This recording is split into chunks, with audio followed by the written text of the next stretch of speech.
Hello, I'm here to ask you a favour before we begin this episode. I would really appreciate it if you could vote for Real Life Ghost Stories in the British Podcast Awards. Just go to britishpodcastawards.com/voting to cast your vote. You can vote once per email address and you have to verify your vote via email for it to count. It genuinely takes 30 seconds and you can vote from anywhere in the world. Am I likely to win? No. But do I enjoy turning a look at an event? Yes. And on a genuine note, it is such good free advertising for the podcast to have the name up there. So if you've enjoyed the podcast, if I've kept you company on a long journey, if I lull you to sleep at night with my dulcet tones, I would really appreciate if you could cast a little vote for Real Life Ghost Stories. And also, please do vote for any other indie podcasts that you listen to. The place to vote is britishpodcastawards.com/voting. It took a lifetime to find the person you want to marry. Finding the perfect engagement ring is a lot easier. At BlueNile.com, you can find or design the ring you've always dreamed of with help from Blue Nile's jewelry experts who are on hand 24/7 to answer questions, and the ease and convenience of shopping online. For a limited time, get $50 off your purchase of $500 or more with code LISTEN at BlueNile.com. That's $50 off with code LISTEN at BlueNile.com. Hey, I'm Ryan Reynolds. At Mint Mobile, we like to do the opposite of what Big Wireless does. They charge you a lot, we charge you a little. So naturally, when they announced they'd be raising their prices due to inflation, we decided to deflate our prices due to not hating you.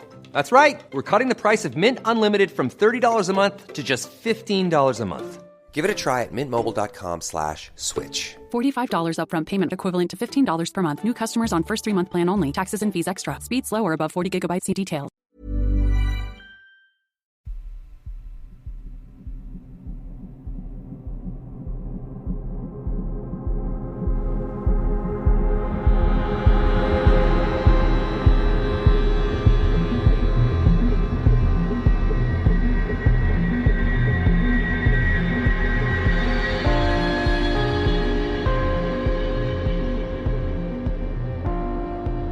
Hello and welcome to mini episode 388 of Real Life Ghost Stories. And I have 3 spooky stories for you, and the last story comes from the 28th of July 2024. And story number 1 comes from Damian. Originally from South Wales, I'm now living in Sheffield.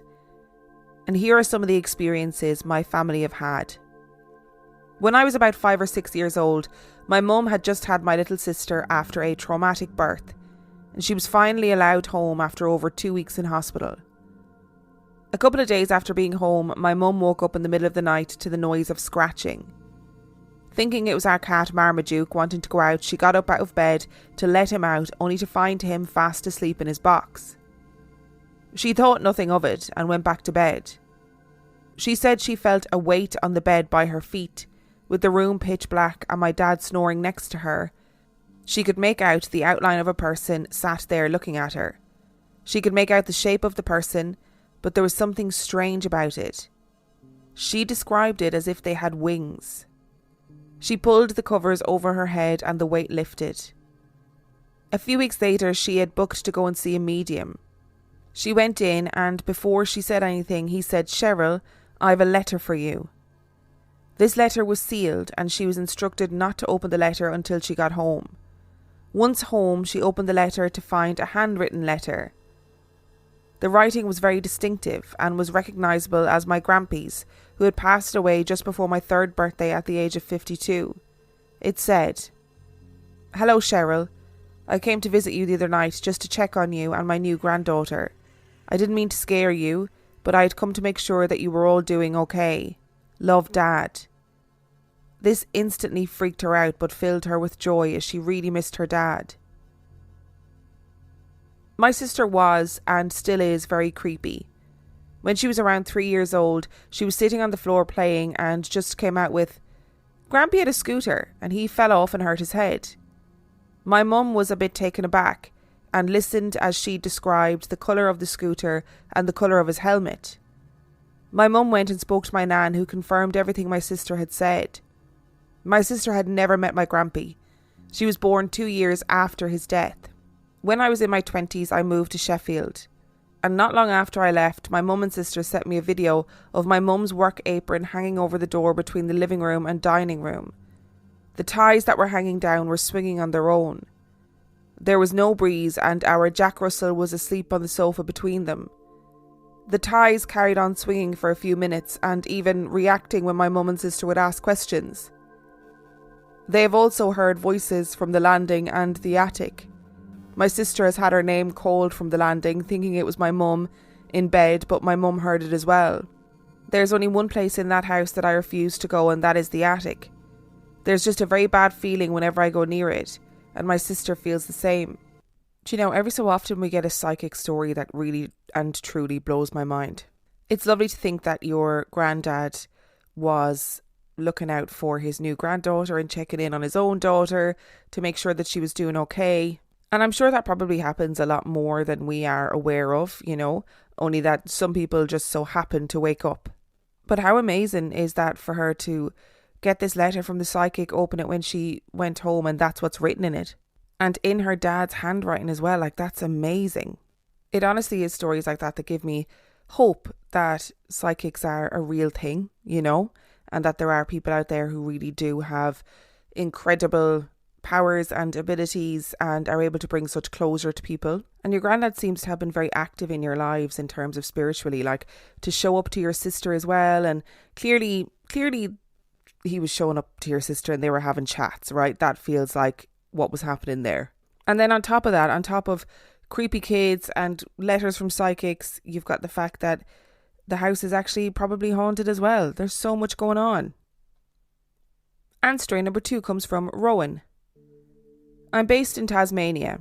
Love the podcast and thought it was time I shared my story. I've only felt comfortable opening up about it in more recent years. I had an unusual time growing up, thanks to experiencing regular phenomena in my childhood home. It started around the year 2000 when I was 10. I would be laying in bed during the early hours of the morning and suddenly hear touch typing coming from the desktop downstairs. I didn't think much of it at first. My parents worked from home and it wasn't uncommon to wake up and hear my mum typing away at the computer. One morning I heard the touch typing again. Got up and called out to mum, assuming she was down there working. No answer. No one was down there at all. I was convinced I heard typing. This began to happen regularly. I figured that I was so used to hearing typing from downstairs that I was starting to hear things that weren't there. Because of this, I didn't mention it to anyone because I thought I was going crazy. This happened at random intervals, only between the hours of approximately 3 and 8 a.m. The sound of fast, manic typing and fast, furious clicking of a mouse as if someone was frustrated. The study where this took place was directly beneath my bedroom. One morning, I was eating breakfast when I heard Mum at the top of the stairs. "You're not down there on that computer already." I froze and ran out to her. I was amazed that she heard it too. She was convinced she had heard typing, yet nobody was down there. I told her about all the times I'd been hearing it too. And then my sister revealed she had regularly been hearing it. I wasn't crazy after all. On one occasion, unknown to me at the time, my sister actually went down there upon hearing the typing. She was looking for our mum, figured she must be down there, and it had stopped the moment she began walking down.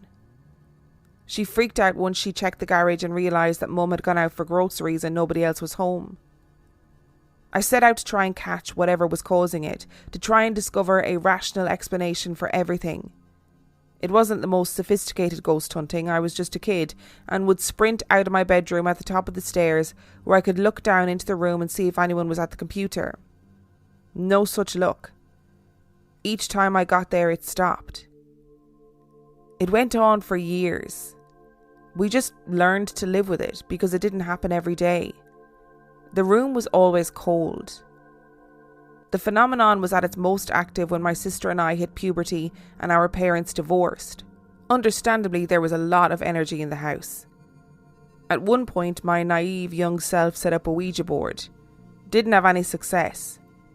But that night I had the worst fever dream, woke up feeling sick to my stomach and never touched a Ouija board again. Things only escalated moving forward. I was down there at night when the ceiling light globe in the centre of the room began flashing very fast, strobe-like. It then exploded, sending glass across the room. I was terrified when it started happening and ran out of the room. It was lucky I did, because if I hadn't, I would have been struck with shards of light bulb. Not long after, I was on the computer at night, home by myself, when something happened that resulted in me never being alone in that room again. I felt and heard a really sharp intake of breath directly behind my right shoulder near my ear. I never ran so fast in my life. I was hesitant to go into that room ever again. Prior to these incidents, the typing thing had mostly just been some weird and spooky thing. Not sinister, not dangerous. It still makes my heart race to think about it. It never occurred to me that whatever it was may have been mimicking our mother typing, trying to lure us downstairs into that room. The house was sold in 2006-2007. In 2021, both neighbouring houses surprisingly went on the market at the same time and sold shortly after. We went to have a look. Our childhood home had changed a lot. The garden had completely overgrown. Trees and vines were out of control and grass stood tall. Cracks in brickwork, paint chipped away. It actually looks haunted now. The person we sold it to had also made interesting additions to surrounding fences. They've been dramatically extended in height and resembling those that you would find at a zoo, like a type of enclosure designed to prevent something escaping. Maybe it was too late. Perhaps it did escape, and this is why the neighbours sold up within days of each other. We've never been able to find a proper explanation for all that we experienced in that house. It certainly makes for interesting childhood memories. I bet. What a strange story. And I wonder if, we talk about mimics all the time and ghosts in the house, mimicking the voice of your mother or the voice of your father or your siblings or your partner, whoever it is. I wonder if this is a similar thing, except instead of mimicking the voice of your mother, it's mimicking something that she does regularly, which is sitting, typing in that room. Because it clearly got the reaction that it wanted from your sister, at least at one point, her going downstairs to check. And then I wonder if because, there was one of the days where it was typing, like furiously, really aggressively clicking the mouse, if that was a case of I'm fucking sick of not getting the response that I wanted. So therefore it's becoming more and more aggressive with it. I would love to know if anything was ever actually typed, like words or phrases or even just random letters and numbers, because that's really interesting. Clearly there was something in that house, right, that was trying to communicate in quite an aggressive way, I would say. I mean, exploding the light bulb and that sharp intake of breath behind your right shoulder, like that's scary. And it feels to me like it's clearly trying to, or it was clearly trying to demonstrate to you guys that it was there. I wonder if the neighbours who moved in afterwards experienced anything. And I also wondered, like, if your mother hadn't have been typing, working from home, typing on the computer, would it have found another way to try and get your attention? The new Boost Mobile network is offering unlimited talk, text, and data for just $25 a month for life. That sounds like a threat. Then how do you think we should say it? Unlimited talk, text, and data for just $25 a month for the rest of your life? I don't know. Until your ultimate demise. What if we just say forever? Okay. $25 a month, forever. Get unlimited talk, text, and data for just $25 a month with Boost Mobile forever. After 30 gigabytes, customers may experience slower speeds. Customers will pay $25 a month as long as they remain active on the Boost Unlimited plan. Hi, it's Mark Bittman, host of Food with Mark Bittman. There are so many ways to save on quality items at Whole Foods Market every single day. So here's some hints for doing that coming into back to school season. 1. Check out the weekly sales at WholeFoodsMarket.com. Gets refreshed every Wednesday, so be sure to check then. 2. Remember to look for 365 by Whole Foods Market, snacks, salads, and more. 3, just walk the store and look for those little yellow signs that mention low price. There's one next to the responsibly farmed salmon right now in the seafood department. There are so many ways to save at Whole Foods Market, and now you know.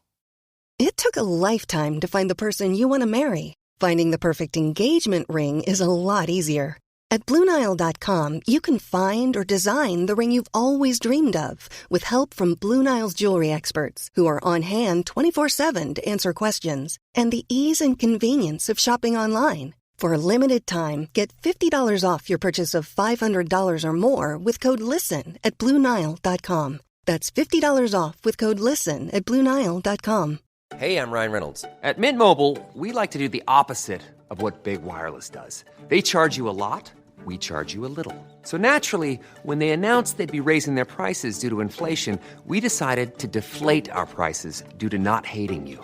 That's right. We're cutting the price of Mint Unlimited from $30 a month to just $15 a month. Give it a try at mintmobile.com/switch. $45 upfront payment equivalent to $15 per month. New customers on first 3-month plan only. Taxes and fees extra. Speed slower above 40 gigabytes. See details.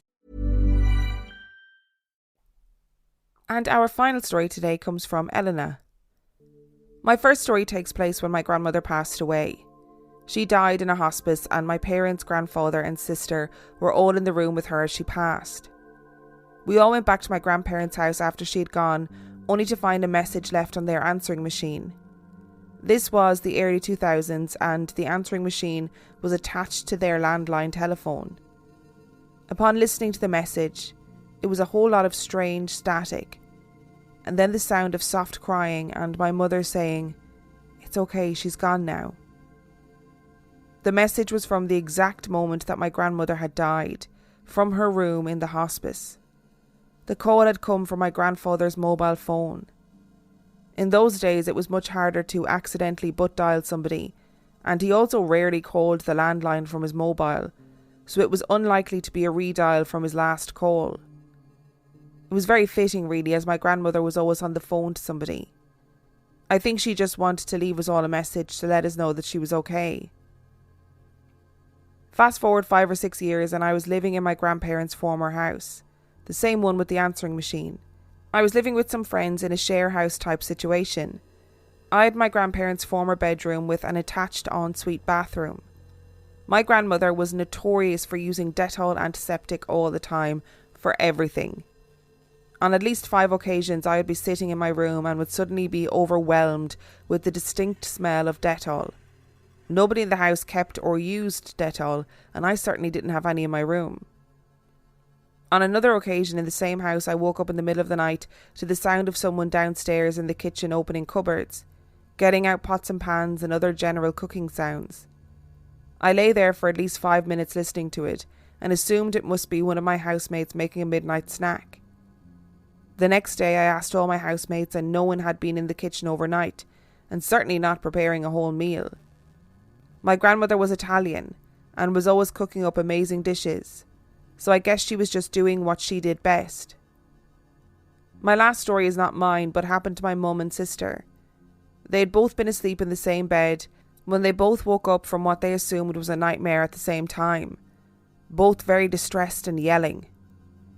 They both said that they had dreamt that a white, scary-looking face had been looking down at them, in very close proximity to their faces. I don't know what the heck that was, but the idea of it really gives me the heebie-jeebies. I love phone call stories, like weird phone calls from beyond the grave. That was an episode that I really enjoyed doing. I think it's really fascinating that so many people have experienced this phenomena. I also think it's really interesting that they often also follow the same kind of sounds and patterns. Like, people often report that there'll be a really like staticky sound and then like a faraway sound of somebody speaking, and that's what it sounds like happened here too. And it does seem like your grandmother is making a point of making herself known. Like, the smell of Dettol is such a distinctive smell.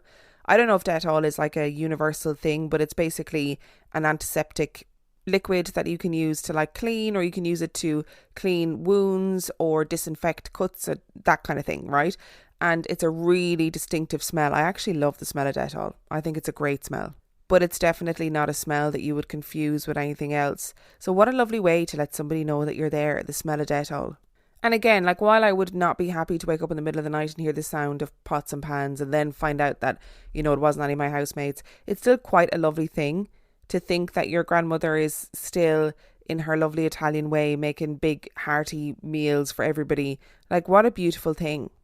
Less beautiful is your mum and your sister having the same dream in the same bed and waking up at the same time and saying that they both saw a white scary looking face, like, right next to their faces looking at them. That's terrifying. How the heck does that happen? How can you explain two people having the same dream at the same time? It just doesn't make any logical sense to me outside of it being paranormal. And I'm really curious to know, like, where they were. Were they both in your home house or were they somewhere else? And is that the only time that something like that has happened? So many questions. Thank you for listening to today's episode. Thank you to Damian, Rowan and Elena for sending in your stories. Remember, the last story came from the 28th of July 2024. And if you would like to send in your story, you can do so by emailing it to reallifeghoststoriespodcast@gmail.com. You can also check out the website reallifeghoststoriespodcast.com. And if you are desperate for some extra content, you can subscribe to the Patreon. That is patreon.com/reallifeghoststories, where for $5 a month or $2 a month, you get access to heaps of extra content, as well as every single main and mini episode completely ad-free. And on that note, I shall see you next time.